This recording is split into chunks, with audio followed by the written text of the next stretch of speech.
Noor naine avastab pulmaööl, et tema kaasal on pool jalga puust. Lähebki seda hommikul oma emale kaebama. Tead ema, minu mehel on ainult 1,5 jalga. Ema vastab, ära nuta tütar. Sinu isal oli ainult 6 tolli ja saime ka hakkama.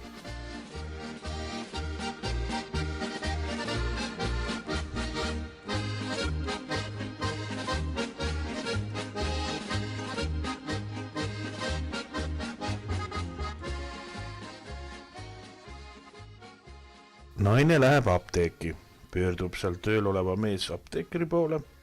Palun hanke mulle arseeni. Milleks teile seda arseeni vajan? Oma mehe jaoks.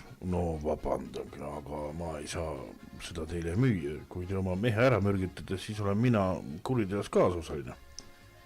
Naine võtab taskust foto, millel tema mees seksib apteekri naisega. Apteekter vaatab fotot. Te oleks võinud kohe öelda, et teil on retsept kaasas.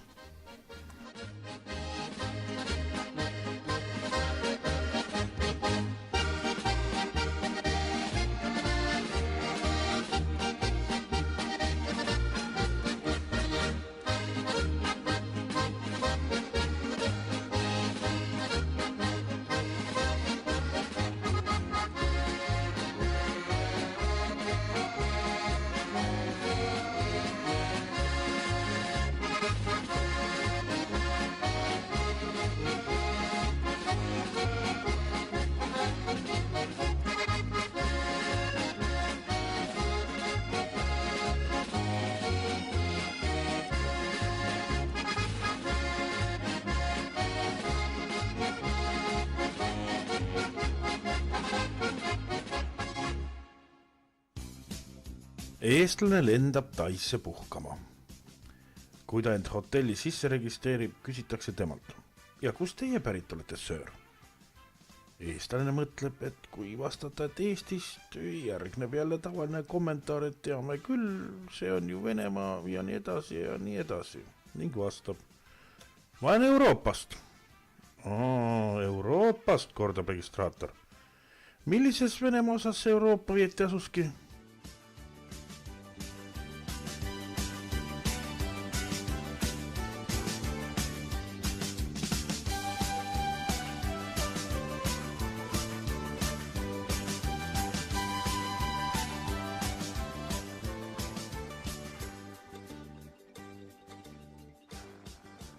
No milleks oli sul vaja Tiitu Peesse saata?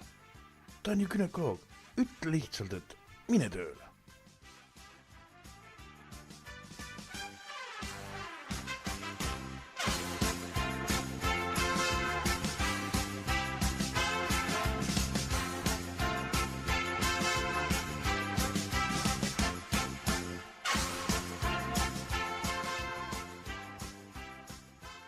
Patsient sirvib hullumajas ajalehte ja vangutab uskumatut pead. Hinnatõus, veerpalu dopinguskandaal, korruptsioon, röövitud eestlased Liibanonis. Huvitav, kuidas nad selles hullumajas üldse vastu peavad.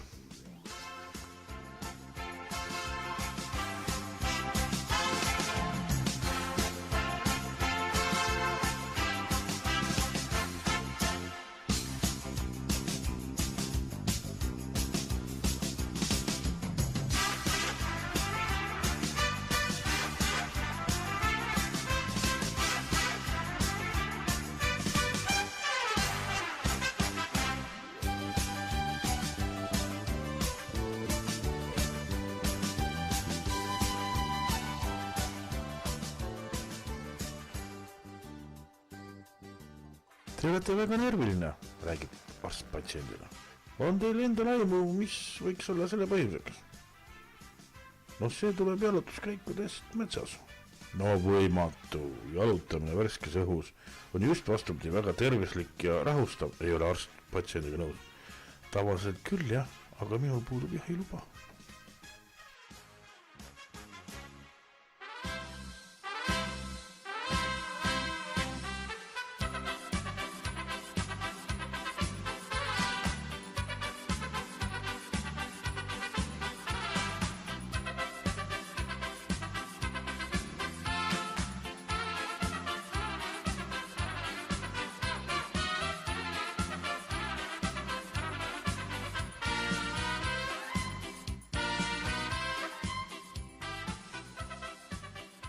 turist tahab parvega üle jõe sõita ja küsib parvemehelt, kui kallis on pilet. $300, vastab parvemees. Hulluks olete läinud või? See on ju liiga kallis. Ma ei ütleks. Ärge unustage, et Jeesus kõndis siit samast jalgsi üle vee. Noh, pole ka ime teie hindade juures.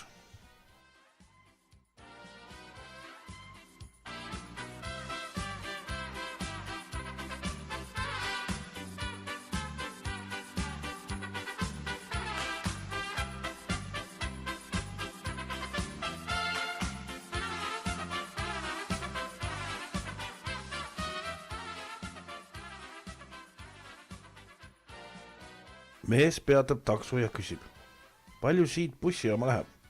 No umbes 5 euri, vastab taksojuht. Ja mis kohvrite eest maksta tuleb? Mitte midagi. Väga hea, viige siis mu kohvrit jaama, ma tulen ise jala järgi.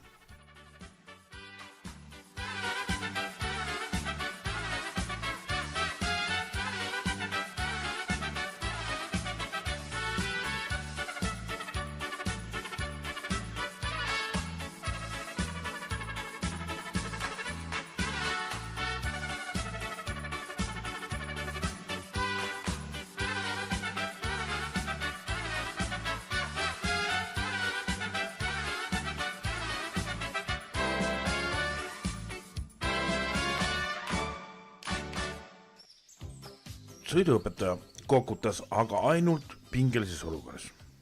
Sõidavad siis sõiduõpetaja kõrval ja õpilane roolis mööda maanteed. Äkki hakkab õpetaja kokutama, et kurat, olemegi kraavis.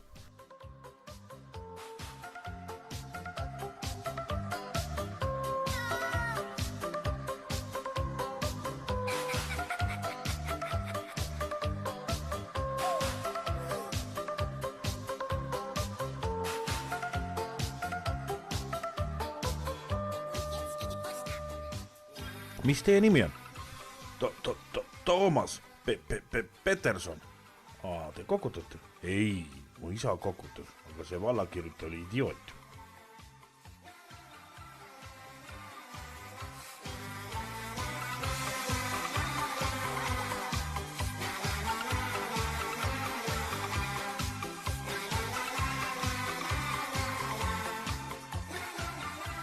Teen ettepaneku määrata ametisse Eestis naftaminister. Aga meil ei ole Eestis naftat ju. No aga kultuuriminister meil ju ometi on.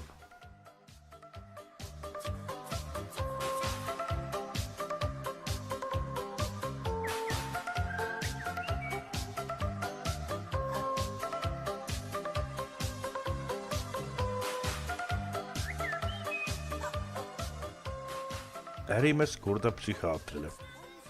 Mul ei ole absoluutselt tundnud. Õhtul lennan voodisse ja vähklen seal kuni hommikuni. Magama aga ei jää. Mida ma peaksin küll tegema? Kas olete proovinud vana rahvameditsiini meetodit, küsib psühhiaater. Lähete voodisse, sulete silmad ja kujutate endale ette lambakarja. Siis hakkate ka neid lugema. Proovisin, aga siis läks asi veel hullemaks. Noh, kuidas nii? Kõigepealt lugesin lambad üle, siis laadisin nad autosse ja viisin linna. Seal müüsin nad maha ja pärast vaevlesin hommikune mõtte käes. Ega ma neid liiga odavalt ometi maha ei müünud.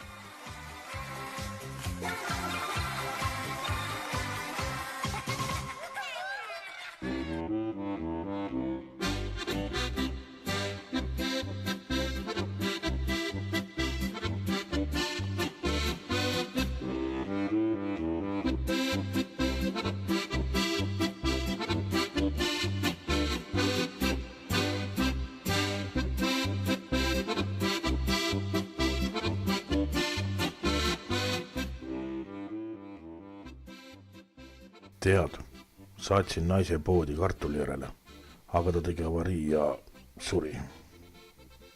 Tunnen kaasa, mis sa nüüd teed? No vot ei tea, makarone vist.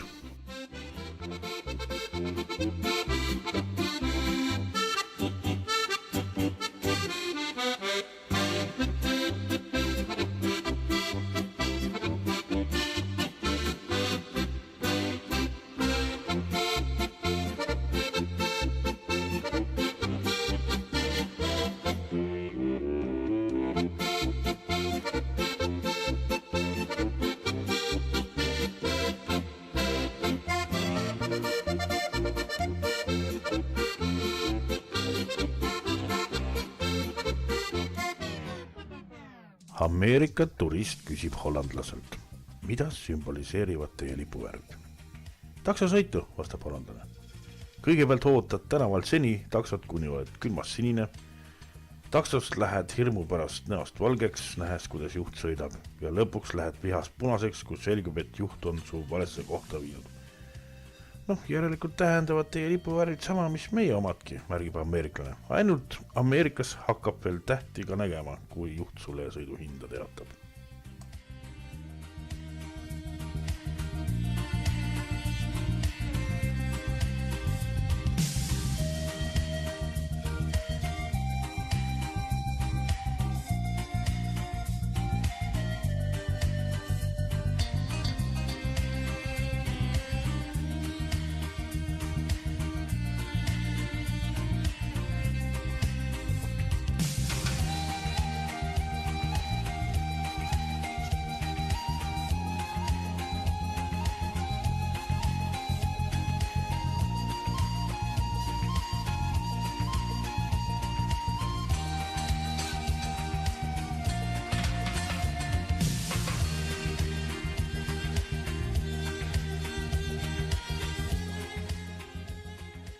Kirikuõpetaja märkab heinamaal rohtu niitvat sulast, kel on kelluke vikati küljes. Hei Jaan, võikab õpetaja, miks sul see kelluke vikati küljes on? Sellepärast, härra õpetaja, et kõiksugu hiired ja muud pisiloomad kuuleksid ja vikati eest ära jookseksid, nii et ma kedagi vigaseks ei teeks. Sina armastad Jumala loodud olendeid, imestab kirikuõpetaja. Selle eest annan ma sulle kõik su patud andeks. Oled sa mingit patu teinud? Jah, isake olen. Ma olen peretütrega lakas patustanud. Hea küll, mu poeg, selle patu saad andeks. Kas on veel midagi? Jaa, ma olen ka perenaisega endaga patustanud.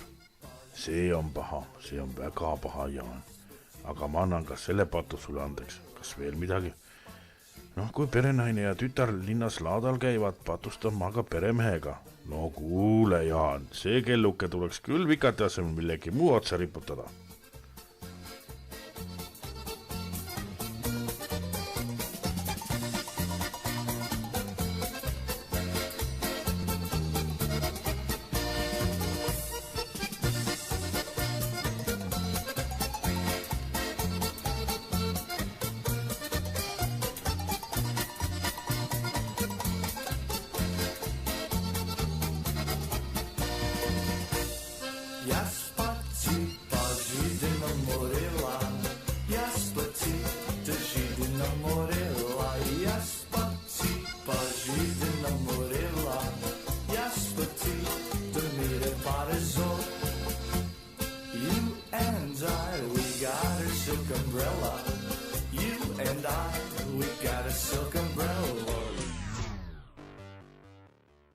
Vene pantvange võtnud Araabia terroristi päevikust. Esimene päev. Võtsime pantvange, jõin iga ühega pitsi viina. Oleksin ääre pealt surnud. Teine päev. Jõime pantvangidega viina. Oleksime kõik ääre pealt surnud. Kolmas päev. Raske pohmell. Esitasime oma nõudmised. Lennuk ja iga pantvangi eest kast õlut. Neljas päev. Meie nõudmised rahuldati. Pantvangid ei taha lahkuda. Kuna raha on otsas, siis jõime oma relvad maha. Viies päev. Saabus Omon.